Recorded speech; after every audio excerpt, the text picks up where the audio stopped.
If you're an amateur or casual disc golfer, I can guarantee you're making a ton of mistakes out there on the course that are costing you a ton of strokes. And I'm not talking about throwing and putting well. I'm talking about all the different things that you can do out on the course that aren't throwing and putting. So how you're thinking about it, your mentality, all the different things surrounding all that. And I want to talk about how you can fix all these things and shoot better without having to become an inherently better putter or better thrower. So I'm gonna give you 10 tips, my top 10 tips at least. And this comes from not only witnessing other amateurs make these mistakes, but also me knowing I made a lot of these mistakes as I got better at disc golf and learned a lot of these mistakes on my own. All right, number one, and these are in no particular order, although this might be the number one biggest mistake that amateurs make.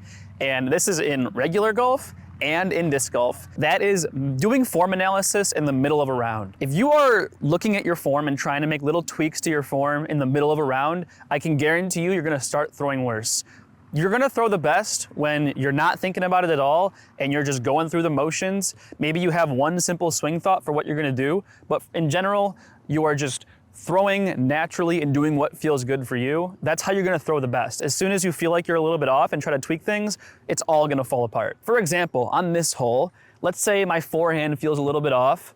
I'm throwing a forehand, the basket's kind of tucked away on the right over there. What I'm gonna be thinking about are two things. Number one is picking an aim point. You always gotta pick an aim point. And then number two is just follow through.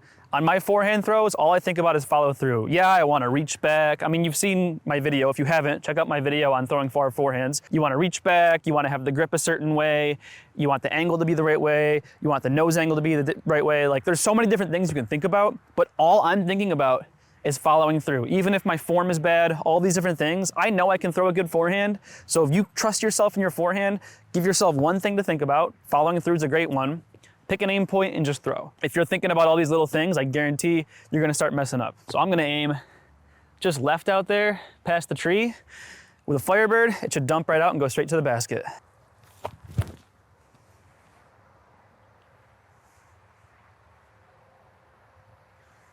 And you got a 10-footer. Now, the same thing goes with putting. If you're putting, you don't want to have a million thoughts going through your head. There's all different things you can think about with putting, and I probably fall victim to this more with putting than I do with throwing off the tee. I want to fix every little thing. I want my thumb to be in a certain position. I want my fingers to be in a certain position. I want to release the disc at a certain height with a certain amount of hyzer. There's so many different things to think about. Keep your thoughts as simple as possible. Don't worry about form change. For me, I tend to miss low. So if I feel like I'm maybe being a bit timid with my putt, I'm going to think, be confident, give it a little bit of height. And that's all you got to think about is just one thing, and everything else should come naturally. If it's not, go work on it another time, but don't try making changes in the middle of a round. All right, number two on my list is gonna be trying to play outside of your ability. I would try to be really realistic with yourself before going into a round on what you know you're capable of doing and sticking to that game plan, and try not to venture too far away from that. So that means if you have a 100-foot putt with a drop off behind it that can roll away from you, and you have the choice of either running it with a huge jump putt or laying up and taking a par or even a birdie in some cases if you're trying to go for eagle, it's probably best to lay up if you're not comfortable keeping a 100-footer or maybe like a 60-footer towards the basket. Same for going off the tee. Here's an example right here. This is the second hole of this temp course right here. It's about 410 on hyzer to get to the pin. So I might be able to get there, but if you don't have as much power as I do, there's a bush up on the left before the basket, and there is OB left. So if you don't get that 400 to get all the way to the basket, you're either in that bush or you're OB. If you stick to go out to the right where there's tons of room and no OB, you're laying up for an easy 3, and you're not risking that going OB. If you're not playing within your means though, and you're trying to go for it, yeah, you might get it like 10% of the time, but 90% of the time, you're probably gonna not get the result that you're looking for. So instead of pulling out like a halo destroyer, you could pull out something like an FD, throw in a little bit of hyzer, get it to stand up. You're gonna be out to the right and you'll have an easy like 200-foot up shot to get up to the green. And this is actually a par 4, so it's kind of a soft 4, but you're still taking a birdie. All right, third thing I see amateurs messing up the most is playing everything for birdie or playing way too many holes for birdie. When you're an amateur and you're trying to do well in like an MA1, MA2, MA3 tournament, you do not need to be playing every hole for birdie. You should be playing most of, if not all of the holes in the tournament for par. You will get birdies occasionally, but you should pretty much be playing everything for par, especially on a tougher course. So for example, the American Flying Disc Open, the Pro Tour event had an AM side, and they played some tough courses, but they played like the FPO layout for Parma, and then they play the other courses, which I think are a bit easier. They're definitely more birdieable, especially for amateurs. So for MA1, the winning score was a -1 after 2 rounds. In MA2, after 2 rounds, the winning score was +1. And MA3, after 2 rounds, it was even. So you really didn't have to birdie at all to win those tournaments. You only needed like a couple birdies and then just to not bogey. And playing to not bogey, to me, is way easier than playing to birdie. Like this hole right here, this is a hole that I expect to birdie most times, but for an amateur, I mean, what? It's like 500 to 600 feet,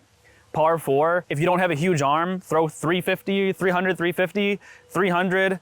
Maybe you have a putt. If not, it's windy. It's kind of a weird green. Lay up, take a par. You might be taking a stroke on the field there, and if you can do that for all these holes, you have a pretty good chance of winning the tournament, especially at like a tougher course. All right, number 4 is pretty simple. The mistake is just not sticking to your game plan. You go practice a course. Maybe you play your local course a whole bunch of times. You know what you want to do. You step up to the tee. You watch someone throw a shot you didn't think of, or just kind of a cool shot, and you go, huh, that seems like a good idea. I should try that. Or maybe you don't feel super confident about what you normally do, and you decide to switch it up. Don't do that.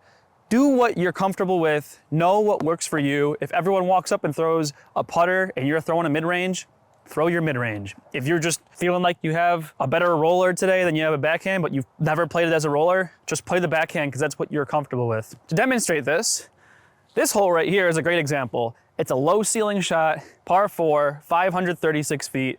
It's perfect for a roller. However, for whatever reason, when I throw rollers on this, it just doesn't go well.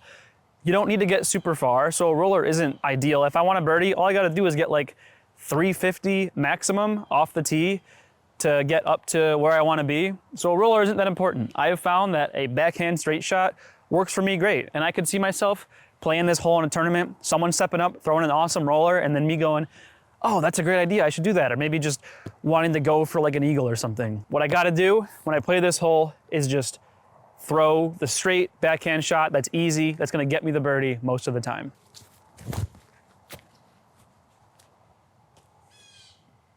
It was a low ceiling, it didn't go super far, and a roller probably would have gotten me further, but I went like 300 to 350.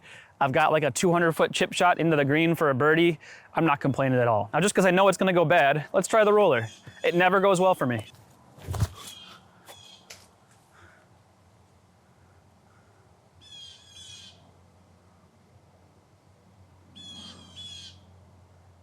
It hit some leaves, it cut way too far left, and I'm super closed off and have a terrible shot. So the backhand shot, even though it didn't go that far and wasn't that spectacular, is giving me a way better look at birdie. And while the roller is more enticing, it has too much variability to be the right play for me on this hole. Know what you're doing in practice. You know what works for you. Just do what works for you, and it'll end up making your score look so much better. All right, number 5, and this one seems to be like super prevalent for some reason, and I don't understand why. And that is warming up your putts before a round from way too far away. For example, I might be warming up on this basket. Right now, I'm like, what, 15 feet away? Start your warm-up with this putt right here. All you gotta do is get confident throwing putts. You're gonna miss some to start off, but as you get more comfortable from that distance, all you gotta do is warm up the close putts and get confident for a round. I'm probably at circle's edge right now. There is absolutely no reason to throw more than like 5 putts from this distance before you start a round. Yeah, you might have to make some from here, but I've seen so many people start warming up from out here and oh, they miss it low. Oh, they put it high off the band. They go pick them up, throw them again, do the same thing over and over and over. Now your round's about to start. You just missed like 20 putts and you haven't seen a disc go into the basket for the past 10 minutes. Or start at 15 feet, hit a bunch in a row, go to 20 feet, hit a bunch in a row, go to 25, hit like 80% of them, whatever is comfortable for you, and then go play your round. And yeah, maybe you only threw like 5 putts at circle's edge or outside the circle, but you got them feeling comfortable and you've made like 50 putts right before your round started and you're just feeling like you can drain them all day. Putt within the circle and go even closer than circle's edge. Putt from 25, 20, 15, whatever it takes to feel confident before your round starts, because Those are the ones that are gonna get you nervous. If you miss a 40-footer, you're not really feeling that bad. You're probably tapping it in and you're feeling okay. If you miss a 15-footer, then you probably didn't warm up that well before your round and you're gonna feel pretty bad. Get comfortable at close and you're gonna feel so much better during your rounds. Real quick before we get to the rest of the video, if you wanna support this channel and you wanna support me a little bit so I can make more of these videos, check out my Patreon in the description. I got some cool stuff for you down there. I'm gonna be adding some new stuff and I'm hoping that I could build that up and do a lot more of these videos as the future comes along. So yeah, check that out if you want. All right, number 6 is a problem I see in every single level of play, from the best pros in the world all the way down to the lowest of your amateur ranks. That is waiting way too long before you throw. If you're spending more than like 10 to 20 seconds, especially on easy shots, you're more than likely just psyching yourself out and not getting any advantage. You gotta get up there, pick your aim point, say whatever you gotta say to yourself, and then throw the shot. If you've practiced, if you've put in the work, you're gonna execute on it most of the time. And the more time you spend waiting to throw, the more likely you are to mess it up. I know this from personal experience. I know this from watching other people. It is something that I still struggle with to this day and I'm trying to get better at, but I know for a fact that just being confident and going for your shots is gonna help more than spending like your full 30 seconds every single time. I mean, how many times have you seen this player, they step up to their lie,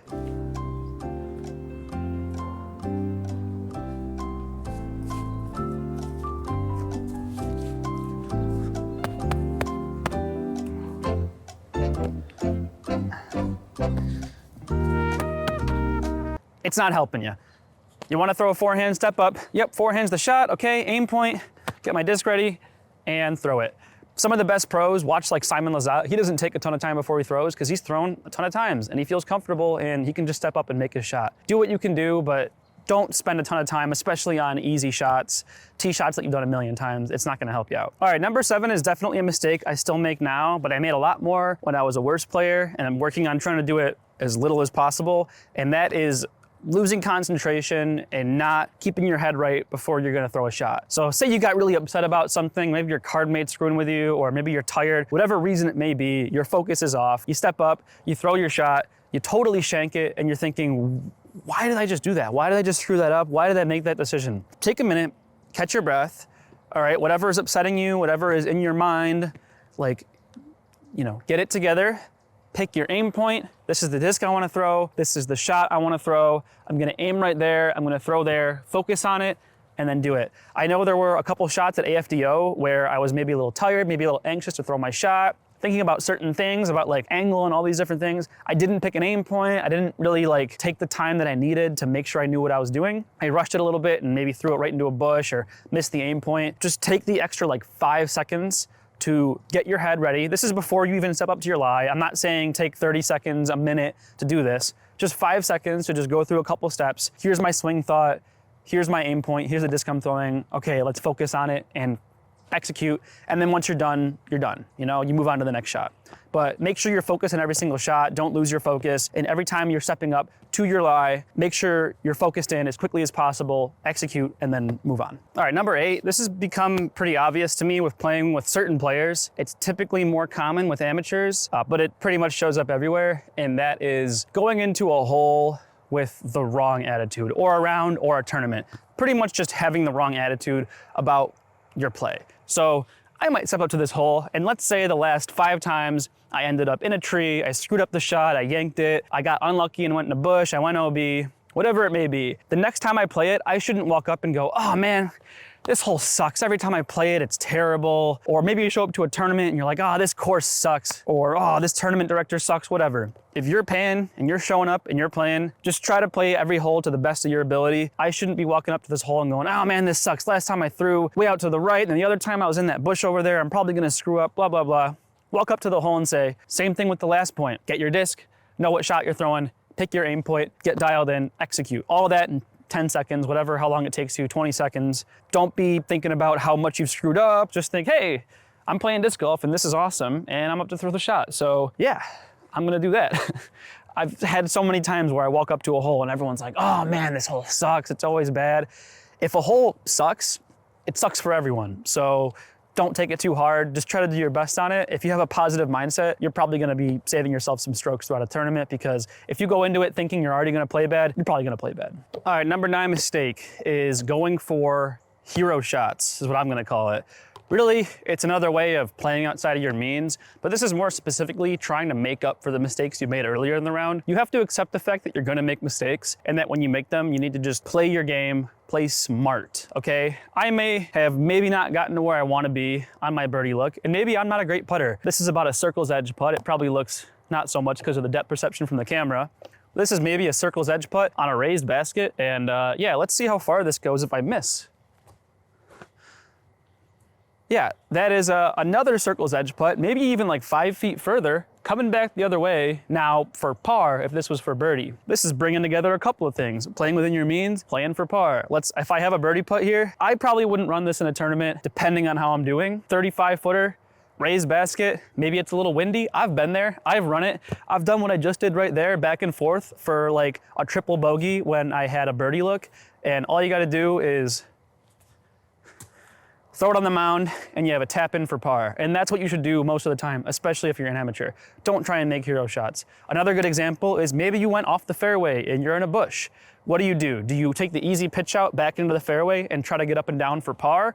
Or do you try to throw the tomahawk or thumber or sky roller or whatever up above the top to get back to the fairway and make your birdie? Because that's not going to work most of the time. I've done it before. A tournament like, 2 tournaments ago, I was in a weird spot and I tried to have some fun and throw a big sky roller, and I threw it right into a branch right above me, and I ended up taking a bogey because of that, because I had to throw a really good second shot after that, which didn't work out. And all I had to do was throw it out into the fairway. I would have had an easy layup and taken a par. And I really wanted the birdie. Moral of the story, play safe. Play for whatever the shot that you have is giving you. If you have a 35 footer on a raised basket, yeah, maybe you want the birdie on this hole, but if you don't feel like you're gonna make that putt, throw it at the base, tap it in, take your par. Heck, you might even be making strokes on people, and if you have been in situations like I have, you know what it's like to sail it long and then try to make the comeback and then sail it again and then lay up for your par. Or sorry, that would be a double bogey at that point. It's way worse. All right, you know what, while we're here, let's do the 10th mistake, and this one is super important and it's gonna help you a lot, and that is dwelling on bad shots. If you make a bad shot, and you've probably played enough disc golf to know, if you haven't, go play some more. You're gonna throw some bad shots. You gotta just get past it. Let's say I did try to run that. You know what? Maybe I was feeling real comfortable today with my putt, some weird wind came in and I screwed up. Do not dwell on the bad shots, because you know what? I did that in the tournament once. I took a triple bogey on a hole where I had a birdie putt. It was windy, it was a raised basket, and I screwed up really bad. And after that, I got really frustrated with myself. Not only did I make the mistake of running a putt that I shouldn't have and trying to make a hero shot, but then I got really upset and dwelled on that for the holes going forward, and I ended up screwing up the next like 3 or 4 holes until I finally simmered down and like moved on and realized I wasn't helping myself. You're gonna make mistakes like this. You're gonna make all sorts of mistakes. You need to learn to move past it and make the right decision on the next shot and try to stop the bleeding whenever you can. Because as soon as you start to get upset, it's just gonna get worse and you're just gonna have more bad shots, and it's gonna build and build and build. Every time you dwell on something, you're gonna shoot bad, and when you shoot bad, you're gonna start dwelling on it, and it's gonna build up and get worse and worse. If I were to run this and miss, and then I'm staring at a par putt from over there, maybe the best decision at that point is to just say, hey, I already missed this putt. I'm gonna lay up and take my bogey. Because again, in the same situation I just talked about that I did, I could have laid up and still taken a bogey, and I ended up triple bogeying because I kept trying to run it. So know when to stop, know when you need to stop dwelling on bad shots and trying to make up for everything, and you'll probably play a lot better because of it. I hope these are some helpful tips for you. I know for me, this has helped me tremendously. Every single one of these I try to think about for every single round, for every single tournament. It has helped me so much in becoming a better player, and they're all things that you can work on and do without becoming like an inherently better putter or throwing further or hitting your lines more. They might help with that, but you're more practicing a better mindset and a better mentality with how you're playing. So try to keep these in mind. Let me know if they helped. And yeah, I'll see you guys next time. Peace. Oh yeah, and use code Tyler at otbdisc.com for 10% off on your order at checkout. What's up, son?